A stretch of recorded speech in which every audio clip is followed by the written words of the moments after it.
G'day and welcome to Semen Retention. Once again, here with a new episode.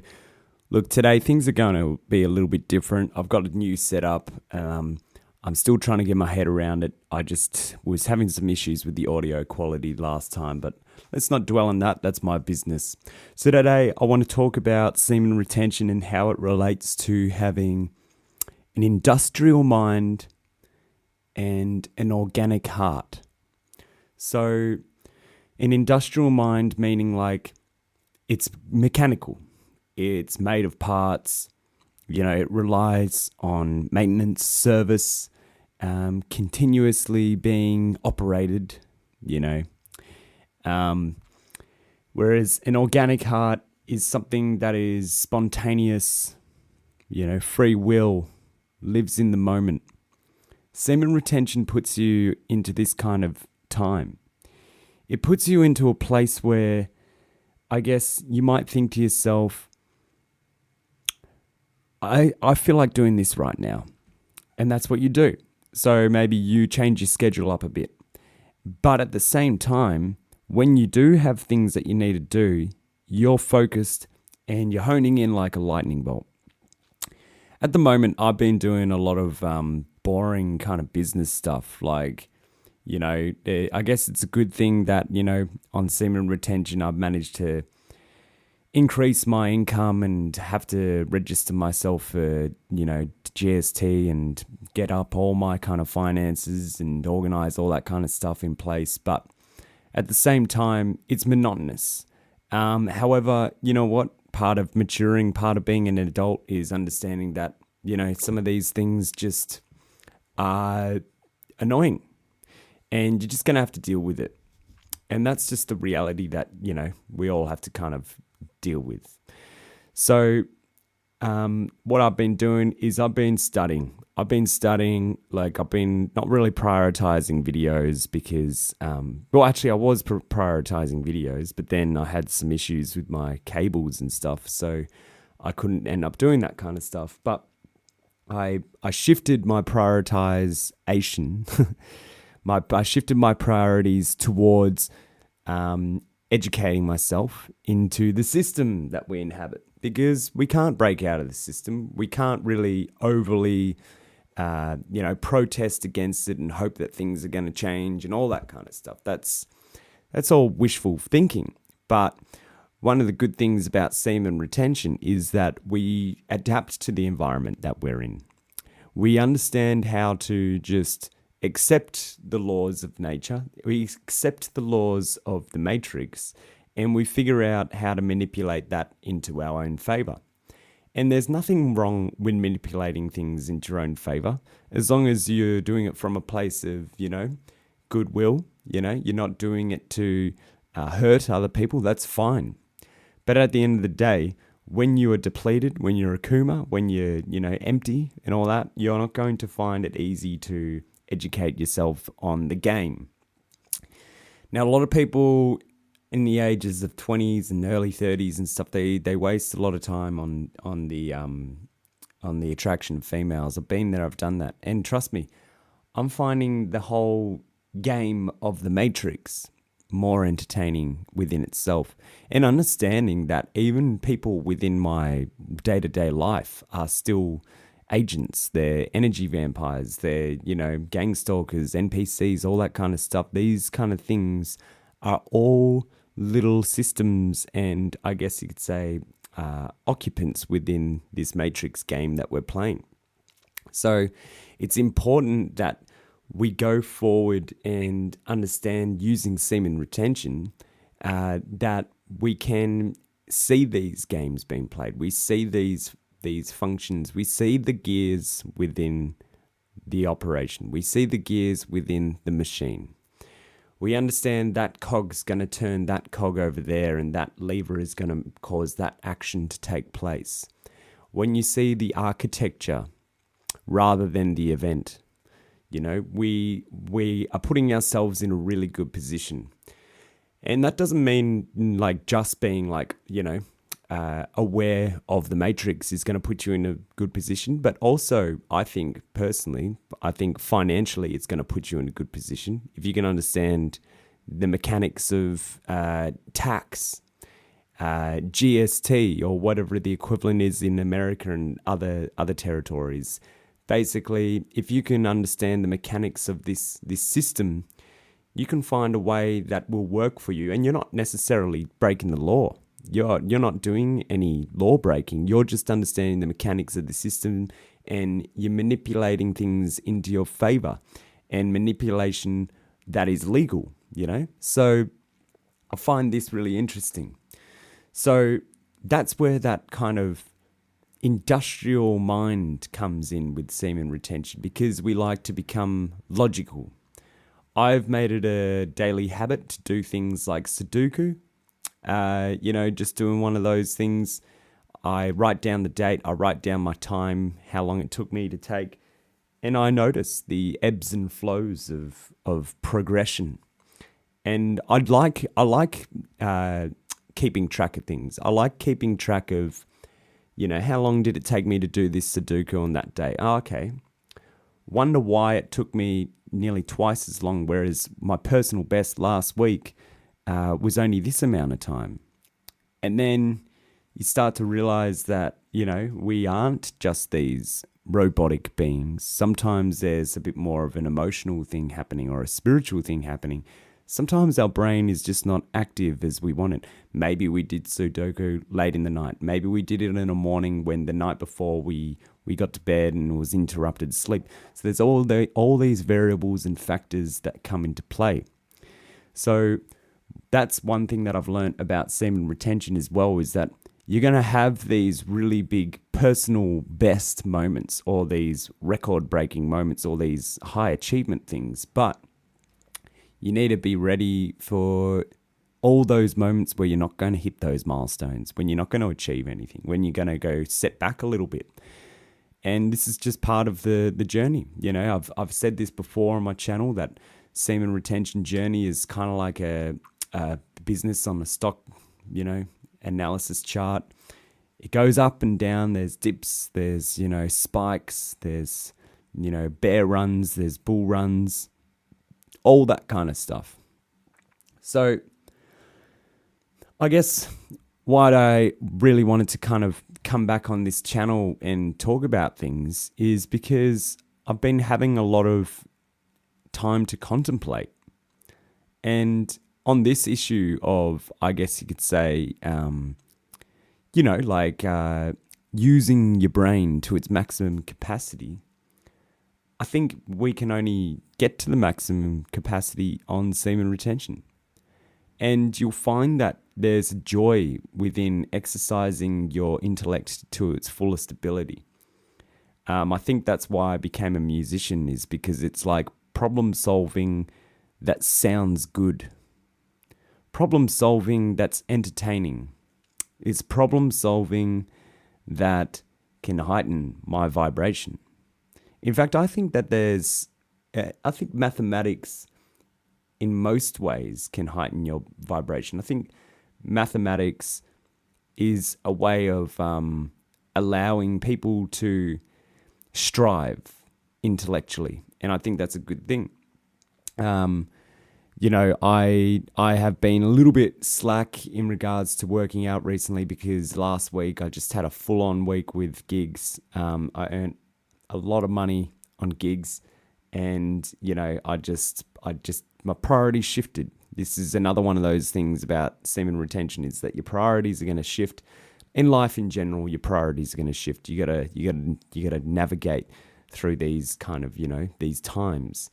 So what I've found is that it's pretty good for me to just, I guess, to feel it out, to manage things that I need to manage. Like, for example, I check my weight every day because I think that's an important thing.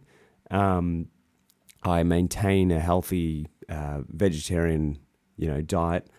I, do all the things, do the home maintenance, all that kind of stuff. That's all good. Have these structures in place. Now, that's all the industrial mind covered. So semen retention will be that grease, the semen, the seminal fluid that goes up your spine into your brain is like the grease that they pump into the machines of the big industrial factory to get those big cogs and those wheels turning so the equipment can work to its best ability. Now, that's one side. The other side is the organic heart. The organic heart embraces its flaws. It doesn't strive for perfection. The organic heart understands the beauty in spontaneity, in timelessness, in being childlike, curiosity, having fun, expressing their full emotions, diving deep within the self and understanding certain traumas that you might have, understanding these things of yourself that maybe you just kind of let, aspects of your shadow or your upbringing that you might let slide. This organic heart is activated through semen retention as well, because when we're going through this journey, we're healing ourselves. Now, part of the healing journey is our sexuality, and semen retention is 100% linked to sexuality. It is literally coming from the sexual reproductive organ. So, you can't deny that we need to heal ourselves sexually. So I guess you got to ask yourself the question, what are you talking about? Why do I need to heal myself? Well, I guess for me personally, I can only speak from my own experience. I think for me personally, I look back at my relationships from the age of 19 and beyond, and I see them as mostly instances where I basically rushed into something because I approached things from the sexuality first and not through the heart and not through, the mind. Not even expressing myself properly, and relying on, hiding issues via the, I guess, expression of sex. So what I've learned being on semen retention and being single for the last year and a half is basically I understand that this is now I'm at a point where it's time for me to really acknowledge all those flaws of mine, not only just on like in my previous relationships, but just me in general as a human being. What are all my flaws, and why does this relate to, my sexuality and my, I guess you could say like healing that and my upbringing and stuff. And then you bring up the healing aspect of semen retention. And you understand that things like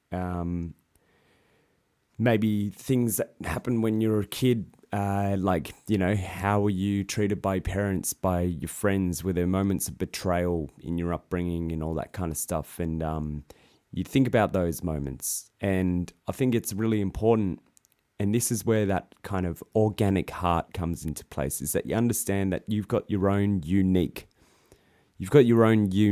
story. You've got your own unique coding. You've got your own unique script that is going to play out through your whole life. And it's up to you to understand how to accept that. And it's up to you to understand how to transmute your pain, transmute your trauma into something great. I've been watching a lot of movies recently because I've been enjoying the simplicity of buying a DVD, playing a DVD and just being present with something for a moment, that has no outcome. It's just watching a film. I'm not trying to make music. I'm not trying to make a song. I'm not trying to, make some food, do some hustling, blah, blah, blah, just wind down experience, yeah? But these movies that I'm picking are very specific movies. I'm understanding that there's a bit of a common theme, but I got recommended to watch Good Will Hunting, and I watched it. And then I thought about it, and just the whole concept of that film, and I won't go into spoilers, but basically what it ended up me doing is that all these emotions came up to the surface that I could relate to within that film. And usually what I guess those kind of emotions would do to someone is they'd make you, either just cry, which is healing, that's okay, but you're not really transmuting things, I guess, when you cry. Maybe you are, but I guess some people might see those emotions as too heavy, so then they would avoid those emotions and go into something like self-pleasure or getting the approval from someone else to feel that love, because the topics of the film, talk about relationships a lot. And basically, it made me think about a lot of things. And then I was just like, I should write a song about this. That's what I probably would have tried to do like 5 years ago. Like be like, I should write a song about this experience that I just had. So no, that's not what I did. I was like, that's going to be annoying because that's going to be added to the list of 150 songs, that I've got waiting to get completed. And I understand that recording music and mixing and mastering and releasing music and promoting music and stuff is a very expensive, time-consuming, energy-consuming task. So adding more songs to my repertoire of songwriting songs is not really what I need to do right now. So what I did is I just wrote down words. I just wrote down a list of words, all the emotions, all the feelings. There was an artistic flow to it. There was a bit of, a poetic kind of way that I wrote some of the words and the sequences of words, so they could be turned into songs. But at the end of the day, I'm exercising that songwriting kind of imaginative and, I guess you could say, rhythmic and musical type muscle in my brain and my heart. But I'm also not trying to turn this into something that requires an outcome, and that's beneficial because then I won't be like having to do anything more from that point. So then I just had this sheet and I saw all these things and I did a summary of the experience, and I was like, okay, there we go. That's out of my system. And I felt good. I felt, like I didn't feel happy. I didn't feel depressed. I just felt like that was a good little experience. I feel like I did a little bit of healing, and like any kind of healing work, you kind of walk away from it not feeling happy, but you feel like, okay, that's good that I touched on that. So the sheet's just sitting there and I'm looking at all these words and my heart, it's all come from my heart and I'm resonating with it. And I'm like, wow, that's impressive. So what do? I mean, I'll probably just tear that sheet up and put it in the fire and burn it, because those words don't mean anything. My past, sure, it has impacted me to an extent, but it doesn't have to mean anything. Every time the past comes up, there's something that you need to address, and that's when you transmute whatever that something is into something like, for example, writing, or maybe you need to get therapy. I don't know. For me personally, I think I can really work with just writing at the moment. I don't really feel like I need to, talk to someone else. And the thing is that if you watch Good Will Hunting, you'll understand, that kind of mindset of not needing a therapist in a sense. But for me personally, I just think that like I'm going to do more self-inquiry, and that's my organic heart side to semen retention. So, an industrial mind and an organic heart. Those are two things that we start to develop whilst we are on semen retention. Thank you for watching this episode. Please like, comment, and subscribe. And yeah, I'll see you on the next one. Cheers, guys. Catch you later. Cheers.